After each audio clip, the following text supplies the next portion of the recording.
తెల్లారిందోయ్ Mao మావ సందమామ వెళ్ళిపోయింది మేల్కొందామా. Good morning, good afternoon, good evening. ఎట్లున్నారు? అంత మంచిదేనా? నేను మీ Siripuram Srinivas, also known as AKA Seenu 65. For the first time మన ఛానల్ చూస్తుంటే సబకరై చేసి గంట కొట్టి అలానే సింబల్ ప్రెస్ చేసుకుని పెట్టుకో. పాతలు లైక్ కొట్టరు, కొత్తలు మీకు నచ్చిన కాడ లైక్ కొట్టే ప్రయత్నం చేయరి. అండ్ ఈ వీడియోలో మనం మాట్లాడుకోబోతున్నాం ఎలిమినేషన్ అనాలిసిస్.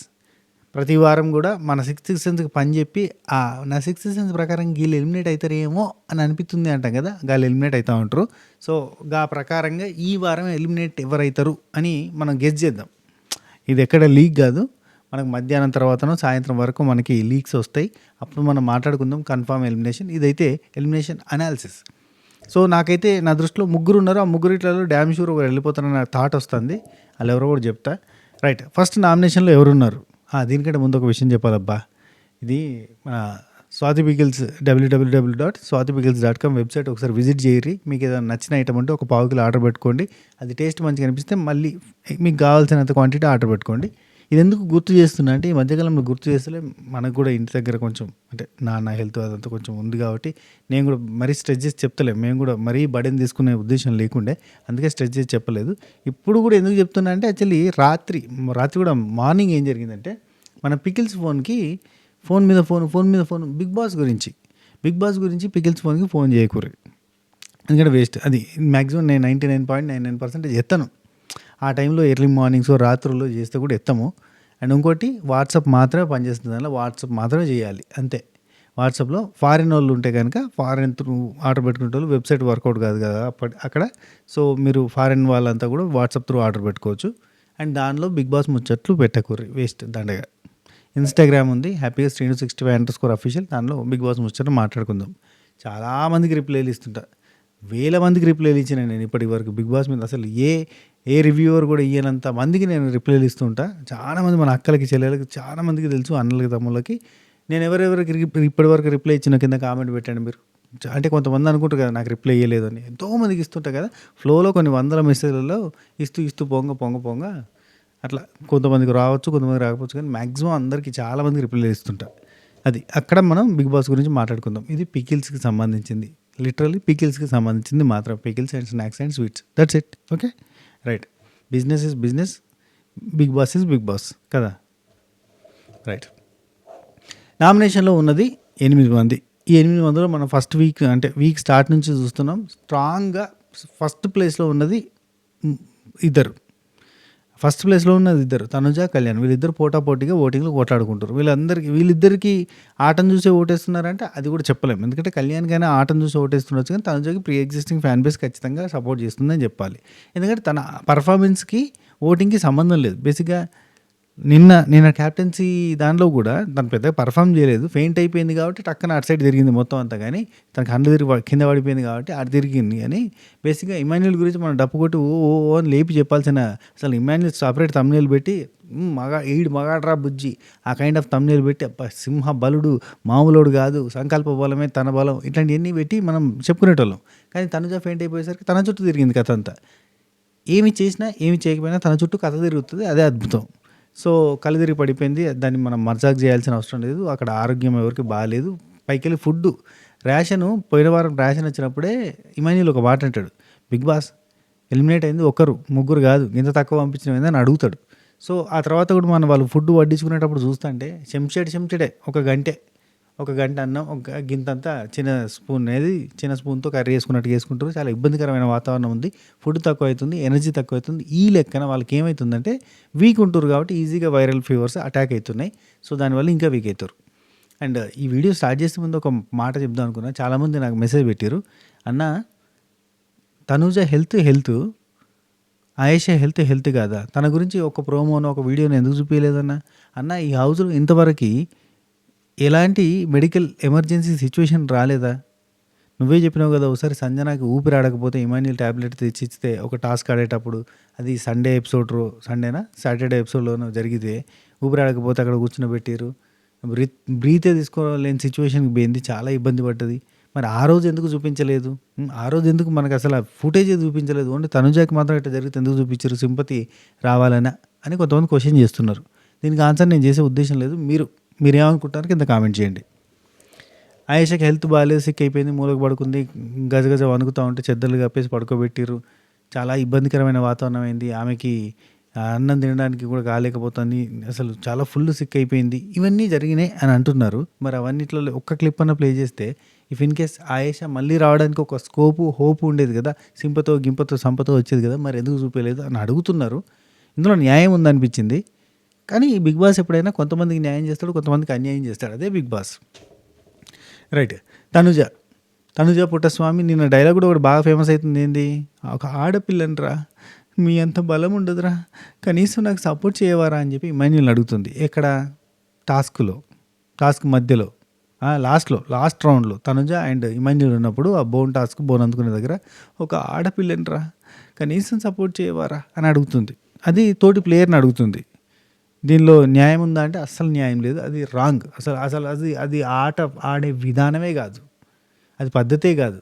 కానీ ఏంటంటే తనుజకి ఫ్యాన్ బేస్ ఉంది కాబట్టి నడుస్తుంది. పాపం ఆమె వీక్గా ఉంది, ఈ వీక్ ఇట్లుంది అట్లుంది ఏదో ఒకటి చెప్తారు.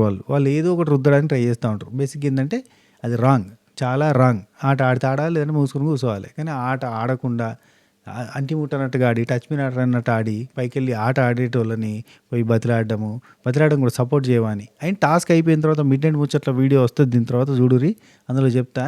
డైరెక్ట్గా ఏమంటుందో తెలుసా? ఈ హౌస్లో ఒక్కరు కూడా నా గురించి ఆలోచించే వాళ్ళు లేరు, నాకు డే 1 నుంచి ఇప్పటివరకు సపోర్ట్ చేసే వాళ్ళే లేరు అని అంటుంది.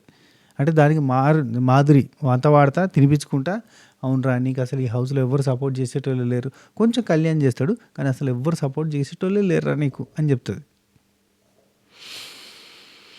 మారదు ఈ లోకము ఏనాటికి. సరే, ఓకే, రైట్. తనుజ టాప్ 1లో ఉంది. అండ్ కళ్యాణ్ కూడా టాప్ 1లోకి వస్తుండు పోతుండు. 1-2 వీళ్ళదే పొజిషన్ కింద మీద అవుతున్నాయి. సో తనుజ టాప్ పొజిషన్లో ఉంది అండ్ కళ్యాణ్ కూడా టాప్ పొజిషన్లోనే ఉన్నాడు. ఇద్దరికి దాదాపు 30+ ఓటింగ్, 35% ఓటింగ్ కూడా ఉంది చాలా పోల్స్లో. కాబట్టి 70% ఓటింగ్ వీళ్ళే గ్రాప్ చేస్తున్నారు. 70% ఓటింగ్ వీళ్ళిద్దరికే వస్తుంది. టాస్కులు చూసి, పర్ఫార్మెన్స్లు చూసి, బిహేవియర్ చూసి రావట్లేదు, న్యాచురల్గా వచ్చేస్తుంది. అది ఎందుకో సుడి అంతే. ఇప్పుడు సుమన్ అన్నకు పేరు వచ్చినట్టే ఒక సుడి ఉండాలి, చట్రం తిరగాలి, అన్ని గ్రహాలు అనుకూలించాలి, అట్లయితే అవుతుంది. మనం ఆడితే అద్భుతమైన ప్లేయర్ అంటారంటే అది చాలా కష్టం. ధీమాన్ పవన్కి మస్తు పేరు రావాలి, ఆడితే వస్తుంది పేరు. అంటే ఇమాన్యుల్కి ఘోరంగా పేరు రావాలి. వాళ్ళకంటే వీళ్ళిద్దరికి ఎందుకు వచ్చిందంటే అంతే, ఆడితే రాదు. అది పవన్ కళ్యాణ్ గారి పాట ఉంది చూడుర్రి, ఆసే ఉంటే అంతో ఇంతో అందేనండి, మరి రాసే ఉంటే అంతా సొంతం అయ్యేనండి, అట్లా రాసి ఉండాలి. నెక్స్ట్ సంజన గల్రానికి నెక్స్ట్ ఓటింగ్ పడుతుంది. కానీ చాలా చాలా డిఫరెన్స్ అబ్బా, హ్యూజ్ డిఫరెన్స్. వాళ్ళకి 35% అయితే ఈమెకి 15, నియర్ బై 12, 13, 15 అట్లా కనబడుతుంది. సో తక్కువనే ఓటింగ్. సో ఇక్కడ ఈమెకి ఇంత పోయిన తర్వాత మిగతా వాళ్ళంతా డేంజర్ జోనే అబ్బా. రీతు, దివ్య, రాము, సాయి, రమ్య వీళ్ళంతా డేంజర్ జోనే. 10, 15, 12, 10, 12, 15 ఆ టైప్లో కనబడతా ఉంది. సో ఇక్కడనే రీతుకి, దివ్యకి కొంచెం బెటర్ ప్లస్ ఏంటంటే కొద్దిగా అంటే డబుల్ డిజిట్లో కనబడేటట్టు 10 అట్లా కనబడేటట్టుగా ఉంది. కానీ అసలు మిగతా వాళ్ళకైతే అది కూడా లేదు. 3, 4 ఆ టైప్లో కనబడుతుంది. రాము కూడా చాలా తక్కువ ఓటింగ్ ఉంది. ఎలిమినేషన్ బిట్వీన్ 3 పీపుల్ ఉంటుంది. అది రాము, సాయి, రమ్య, ఇలా ముగ్గురు మధ్యలో ఎలిమినేషన్ ఉంటుంది. నా 6th సెన్స్ ప్రకారంగా ఎవరు ఎలిమినేట్ అవుతారంటే సాయిని పంపించేస్తారని నేను అనుకుంటున్నాను. ఎందుకంటే సాయితో యూజ్ లేదు, రమ్యతో అయినా కాన్ఫ్లిక్ట్స్ ఉన్నాయి, ఏదో ఒక పంచాయతీలు జరుగుతున్నాయి, కానీ సాయితో ఏం లేవు. రాము ఉంటే సరే, రాము ఆల్రెడీ ప్రూవ్డ్, ఎంతో కొంత ఫ్యాన్ బేస్ ఉంటుంది. సో దానివల్ల ఎంతో కొంత సేవ్ అవుతాడు కావచ్చు. కానీ సాయి, రమ్య వీళ్ళిద్దరి మధ్యలో ఎలిమినేషన్ ఉంటుంది కావచ్చు అని అనుకుంటున్నా. మేబీ రాము, సాయి మధ్యలో కూడా ఉండే ఛాన్స్ ఉంది. ఇక్కడ పవర్ అస్రాకు ఉన్న 3వ పవర్ని యూజ్ చేస్తారంటారు బిగ్ బాస్ యూజ్ చేయడానికి అనుకుంటున్నా. సో వీళ్ళిద్దరి మధ్య పంచాయతీ ఉంటుంది అబ్బా. వీళ్ళిద్దరిట్లలో ఎవరికి సేవ్ చేస్తామంటే ఆల్రెడీ పవర్ అస్రా ఒకసారి యూజ్ చేసింది కాబట్టి రాముకైతే సేవ్ చేయడు. ఒకవేళ రాము సాయి మధ్యలో ఉన్న, రమ్య సాయి మధ్యలో ఉన్నా కానీ యూజ్ చేయడు, ఎందుకంటే వాళ్ళతో అంత పెద్ద క్లోజ్ ర్యాపో లేదు. కాబట్టి ఇక ఇవన్నీ అడగకుండా ఇవన్నీ పెట్టకుండా పెట్టినాం. కానీ సాయి, రమ్య మధ్యలో కనుక ఉంటే సాయి ఎలిమినేట్ అయ్యే ఛాన్సెస్ ఆర్ వెరీ హై. రాము, సాయి మధ్యలో ఉన్న సాయి ఎలిమినేట్ అవుతాడు. ఎందుకంటే సాయి త్రూ ఎటువంటి ఈక్వేషన్ మారతలేదు, ఎటువంటి కొత్త ఈక్వేషన్ పుడతలేదు, ఏమీ లేదు. అన్నీ మళ్ళీ డిఫరెంట్ దిక్కుమాలిన సజెషన్స్ చెప్తూ ఉంటాడు. రమ్య దగ్గర పోయి నువ్వు డిమాండ్ పవన్తో ట్రాక్ స్టార్ట్ చేయని చెప్పడం, ఇట్లాంటివి చెప్తూ ఉంటాడు అన్నట్టు. ఇక రకరకాలుగా ఉంటుంది, వింత ఉంటుంది మనోడిది. కాబట్టి మనోడితో పెద్దగా యూజ్ అయ్యేది ఏం లేదు, యూటిలైజ్ అయ్యేది లేదు. కాబట్టి ఎలిమినేట్ చేసేస్తారని నేను అనుకుంటున్నా. సో నా 6th సెన్స్ ప్రకారం సాయి ఎలిమినేట్ అవ్వచ్చు. లేదు ఓట్ల ప్రకారంగానే బయట చూస్తున్న అన్అఫిషియల్ పోల్స్ అన్నీ చూస్తుంటే రమ్య ఉంది కింద, మరి రమ్య కూడా అవ్వచ్చు. కానీ నాకు తెలిసిన ఇన్ఫర్మేషన్ ప్రకారంగా సంజనాకి, కళ్యాణ్కి, తనుజకి తప్ప ఓటింగ్ ఎవ్వరికి లేదు. కాబట్టి బాటంలో ఉన్న వాళ్ళందరిలోకి వెళ్ళి ఎవరినన్నా వాళ్ళకి వర్కౌట్ కాని వాళ్ళని తీసేస్తారు. ఈ లెక్కను చూస్తే సాయి. అది మ్యాటర్. ఈ వీడియో మీకు నచ్చిందని అనుకుంటున్నాను. నచ్చితే లైక్, షేరు, కామెంట్, సబ్స్క్రైబ్ చేయండి. అండ్ ఇమాన్యుయల్ మాత్రం టాస్క్‌లలో ఇచ్చి పడేస్తాడబ్బా! కదా! నిన్న అద్దరగొట్టిండు టాస్క్‌లో. ప్రతి టాస్క్‌లో ఇచ్చి పడేస్తాడు. కానీ ఇలా ఓటింగ్‌లోకి రాకపోతే వేస్ట్. ఇమాన్యుయల్ ఎంత సాధించినా, కెప్టెన్సీ సాధించినా, టాస్క్‌లో అద్దరగొట్టినా, ఏం చేసినా నామినేషన్‌లో లేకపోతే ఓటు బ్యాంక్ అనేది క్రియేట్ కాదు. ఎంత టాప్ ప్లేయర్‌కైనా ఓటు బ్యాంక్ అనేది క్రియేట్ కాకపోతే సడన్‌గా వచ్చి ఇమాన్యుయల్ తోపురా, ఇమాన్యుల్‌కి ఓటేయకుండా ఉంటరా అని చెప్పి అనుకుంటారు. కట్ చేస్తే ఆళ్ళకి ఓటేసే అవకాశం ఉన్నప్పుడు అక్కడ ఉన్న మెంబర్స్‌లో ఇదివరకే ప్రీవియస్‌గా వాళ్ళకి ఓటేయడం అలవాటైపోయి ఉంటుంది కాబట్టి వాళ్ళకే ఓటేస్తారు. అయ్యో! ఇమాన్యుల్‌కి ఎట్లాగో పడతాయి, మా వాడికి పడాయి కదా, ఇమాన్యుల్‌కి ఎట్లాగో పడతాయి, వీళ్ళకి పడాయి కదా, వాళ్ళకి పడాయి కదా అని చెప్పి వాళ్ళకి ఓట్లు పడతాయి. ఆ లెక్కన ఏమైద్దంటే ఇమాన్యుల్‌కి ఓటు బ్యాంక్ రాదు. అది బిల్ట్ కాకపోతే ఎంత కష్టపడి ఆడినా వేస్ట్. అండ్ ఇంకోటి రైవల్రీ లేదు. ఇమాన్యుయల్‌కి ఒక్క రైవల్రీ లేదు. తనుజతోటి నిజంగా రైవల్రీ అయ్యుంటే వారు ఇట్లా ఇద్దరి మధ్యలో చీలిపోయేది. మస్తుండేది. కానీ ఆయన లొల్లి పెట్టుకుంటలేడు. రేలంగి మామయ్య 2.0. బర్నీ అన్నని అన్నాం గానీ, బర్నీ అన్న ఉన్నప్పుడు ఈయన కనబడలేదు. కానీ ఈయన అంతకు మించి కామెడీ చేయాలన్న పాయింట్ తోటి ఎవరితోటి వైరం పెట్టుకుంటలేడు. అట్లా పెట్టుకోకపోతే కష్టమవుతది. సో, ఇది లెక్క. ఇది ఎలిమినేషన్ అనాలిసిస్. మీరేమనుకుంటున్నారో చెప్పుర్రి.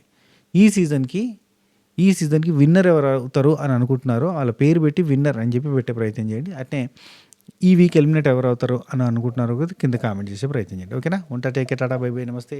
షబా ఖైర్. నెక్స్ట్ మిడ్‌నైట్ ముచ్చట్లతో కలుద్దాం.